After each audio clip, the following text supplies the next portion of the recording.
Good morning from beautiful, sunny, hot Bangkok. I honestly still cannot believe that I'm even here.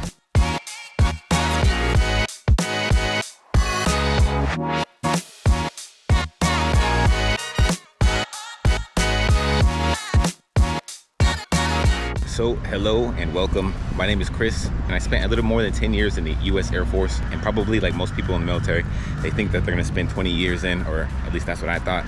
I thought I was gonna be a lifer, retire, and then have a wonderful life afterwards. But I don't know, man. The Air Force is a great place, don't get me wrong. It's just not what I saw myself doing for the long run. I thought that I can make more progress in my own life if I spent 10 years doing something else. So I ended up getting out. And I honestly had no idea that I was gonna be in Bangkok today. Fortunately, during my military time, I was fortunate enough to get my first station in Japan, which is right next to Tokyo. And then after that, I went to Seoul, Korea, and I had a wonderful time there. And when I was there, I actually got the chance to visit Thailand on my own for vacation. I went down to Pattaya, and I was pretty young, so all I did was party, of course. I didn't even try any of the street food or anything like that. But I wish I did, because it would have opened my eyes to so much more opportunities or possibilities. And so before I even decided to leave the military, I half-jokingly told my coworkers, like, hey, I'm moving to Thailand. Let's begin.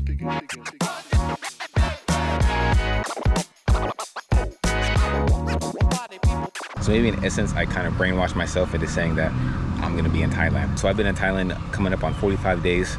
I gotta say the only negative thing about Thailand is in order to get a visa, you have to pay a big chunk of change, or you're stuck with the tourist visa and only can stay 45 days unless you get an extension for another 30 days. I can't complain, it's just an excuse to travel to other countries. So we're gonna be going to Cambodia for a few days and then coming back to Bangkok. And honestly, that is the only negative. Everybody here is so nice. If they're not trying to charge you for a service, like some of the tuk-tuk drivers or some of the fake markets, it feels like most people are genuinely pretty helpful and super nice. So anyway, I was coming up on renewal for my contract. And at that point in my career, I was an E5 Staff Sergeant in the Air Force.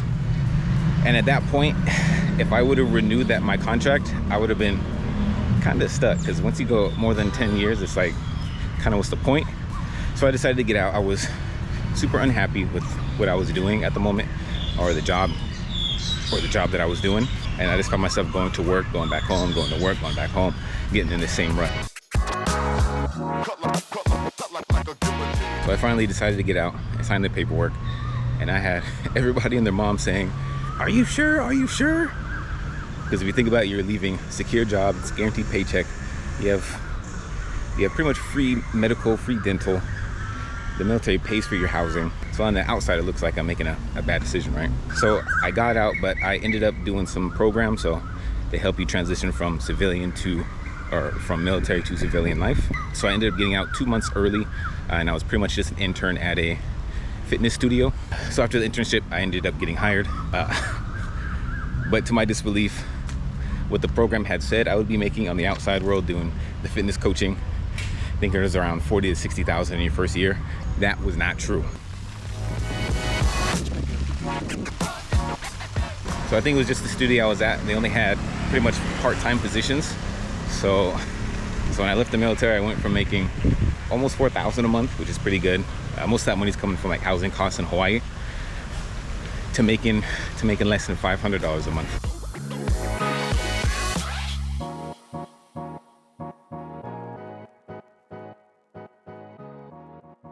So I was part-time coaching, making $500 a month, and that's not like on a good month.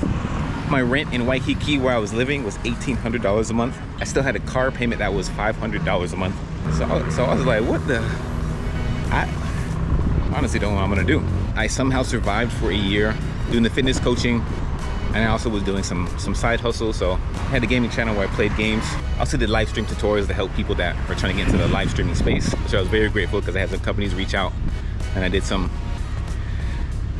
sponsorship stuff for them. And then eventually I started doing some video work for those companies. Unfortunately, that wasn't my slice of pie. So after a few videos, I was like, I can't do this. This is not my style. I don't like, it's almost kind of like scripted stuff, but it's just not me. I like to talk from the head. I don't like scripting stuff, because then it feels like a job. Man, I was hustling. I feel like I was working harder during that year than I did in the military. And I was stressing every day, was depressed. I really had no life. I wasn't going out.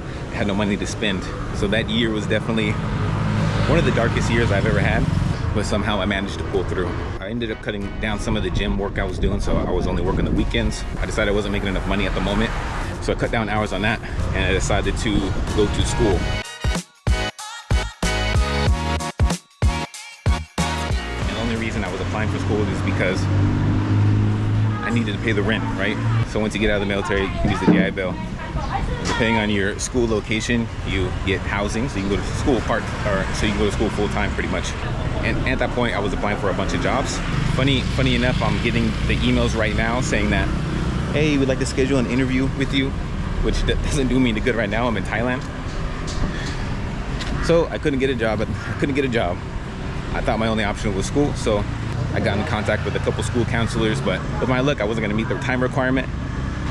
So that was a no-go. Unfortunately, I had some injuries when I got out of the military that I claimed, but fortunately that helped me get into some programs to help me transition back into a civilian job.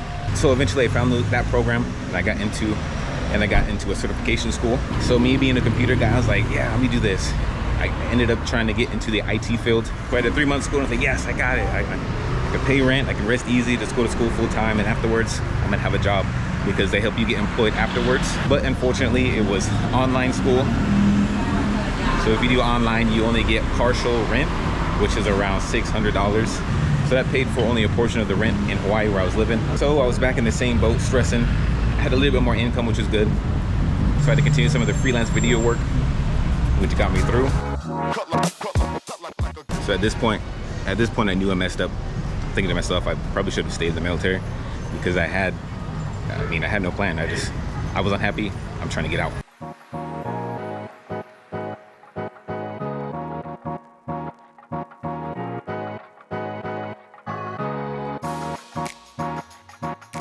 So I ended up finishing that 3-month certification school, and then I took an extra month to study for the Security Plus exam, which I passed on the first time, thankfully.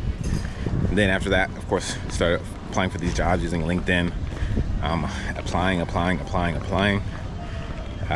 then of course no luck, and I'm getting job requests now in Bangkok, which is a little too late.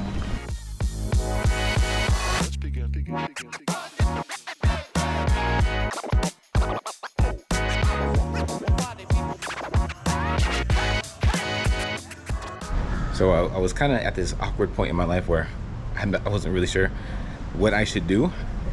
I had the certifications, I had the schooling, I had 10 years of military experience, and yet I wasn't getting any calls back. So my savings were shrinking. I couldn't think of any options.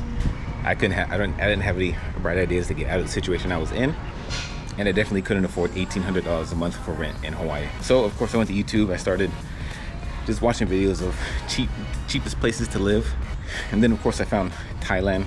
There's videos like cost of living was like $1,000 a month, $1,500 a month. And then of course seeing the beauty of Thailand and all you can get from mountains to beaches to city life, I told myself, I can do this.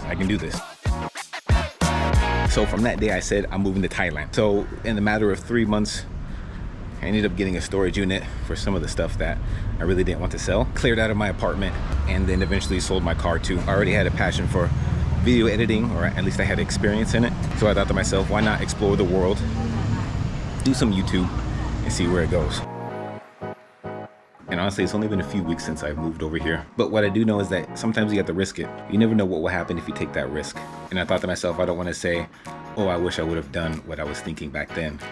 10, 20, 30 years down the line. So I'm thankful that I got over my fears and actually came, because I don't know where I'm going to be in the next few months or even a year, but I do know it's going to be better than where I left off. Plus, this is probably the happiest I've been in a while. There's so much freedom, so much to see, so many people to meet, and it's just like that gut feeling that it was the right decision. So if you would like to follow me on this journey to see where we end up, don't forget to subscribe and like this video. But more than that, I hope this encourages yourself to take that risk, whatever that may be. Starting your business, trying new foods, or even coming to travel yourself. That's it for now. We'll get lost in the next one.